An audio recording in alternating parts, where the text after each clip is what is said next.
Welcome to learning group. आज हम discuss करने जा रहे हैं बायोलॉजी का चैप्टर फर्स्ट, लाइफ प्रोसेसेस। सबसे पहले हम डेफिनेशन की बात कर लेते हैं। Processes are the basic process in the organism which are necessary for maintaining their life. जितने भी प्रोसेसेस होते हैं जो किसी भी ऑर्गेनिज्म की लाइफ को चलाने के लिए उसके सर्वाइवल की रिक्वायरमेंट होती है, वही उसकी लाइफ प्रोसेसेस होती है, जिसमें न्यूट्रिएंट्स, न्यूट्रिशंस, रेस्पिरेशंस, ट्रांसपोर्टेशन, एक्सक्रीशन, ये सारी प्रोसेसेस आ जाते हैं। अब वन बाय वन हम इन सारी प्रोसेसेस के बारे में जान लेते हैं। सबसे पहले बात करते हैं न्यूट्रिशन के बारे में। It is the process of taking the food by an organism and its utilisation. जब हम न्यूट्रिशन की बात करते हैं तो हमारी बॉडी को carbohydrate, vitamin, so many nutrients are there जो बॉडी को चाहिए होते हैं। तो कोई भी ऑर्गेनिज्म जब फूड लेता है और फूड खाकर वो उससे पर्टिकुलरली जो उसके बॉडी को न्यूट्रिएंट्स चाहिए वो सारे यूटिलाइज करता है। तो जिस प्रोसेस के थ्रू ये सब काम होता है that is known as the nutrition. Second हम बात कर लेते हैं रेस्पिरेशन की। Respiration the process by which food is burnt in the cells of the body with the help of the oxygen. Respiration एक प्रोसेस है जिसमें ऑक्सीजन की हेल्प से जो हमने फूड खाया है वो कहीं ना कहीं ब्रेक डाउन होकर सेल्स को पहुंचाता है energy, that is known as the respiration. बात करते हैं ट्रांसपोर्टेशन की। It is the process by which the food, oxygen and water and the waste products are carried from the one part to other part. जिसमें हमारा food, oxygen, water ये सब body के एक पार्ट से दूसरे पार्ट पर पहुंचते हैं, दैट प्रोसेस इज ट्रांसपोर्टेशन। और बात करते हैं एक्सक्रीशन की, तो this is the process by which the waste products are remove from the body. Now nutrition के बारे में जैसे अभी बताया कि जब भी कोई पर्टिकुलर ऑर्गेनिज्म है वो फूड लेता है तो वो उससे यूटिलाइज करता है proteins, vitamin and so many products are there जिससे हमारी बॉडी की ग्रोथ होती है। न्यूट्रिएंट्स के बेसिकली यहाँ पर दो मोड है। First one is the autotrophic, जिसमें वो ऑर्गेनिज्म अपना खाना खुद बनाते हैं, जैसे कि ग्रीन प्लांट करते हैं क्लोरोफिल और सनलाइट की प्रेजेंस में अपना खाना खुद बनाते हैं।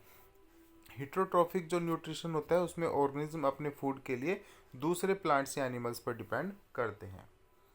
Now types of heterotrophic. Heterotrophic की भी कुछ सब कैटेगरीज है। सबसे पहले हम बात कर लेते हैं इसमें सेप्रोफाइटिक न्यूट्रिशन की। सेप्रोफाइटिक में ये ऐसे ऑर्गेनिज्म होते हैं जो डेड और डिकेइंग ऑर्गेनिज्म पर डिपेंड करते हैं।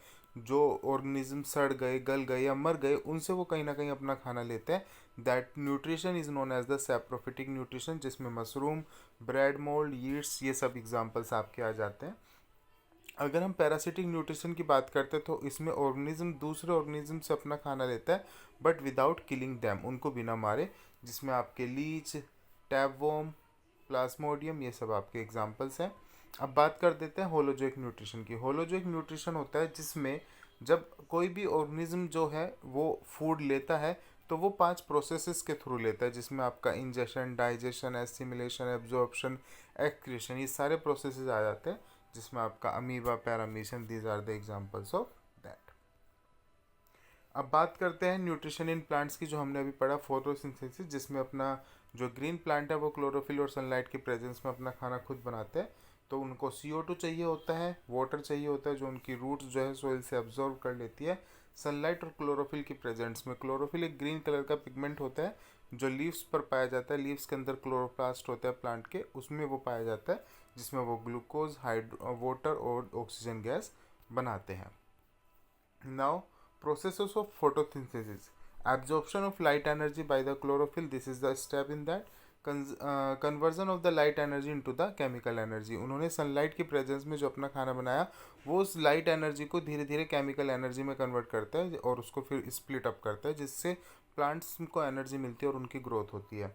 Reduction of carbon dioxide by the hydrogen to form the carbohydrates, ये भी फोटोसिंथेसिस का ही एक प्रोसेस है। Now you can see this diagram.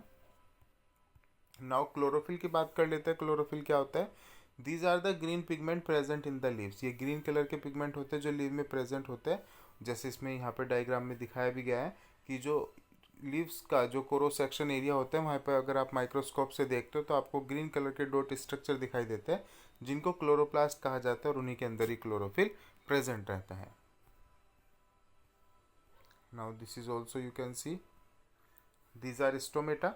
Stomata और यहाँ पर कुछ गार्ड सेल्स होती है। ये क्या करते हैं? गार्ड सेल, स्टोमेटा एक तरह का होल होता है, एक ओपनिंग होती है जो लीव्स पर पाई जाती है, जब कभी भी प्लांट्स के अंदर एक्सेस अमाउंट ऑफ वाटर या गैसेस होता है तो उसको बाहर निकालने के लिए ये स्टोमेटा ओपन होता है गार्ड सेल्स की हेल्प से.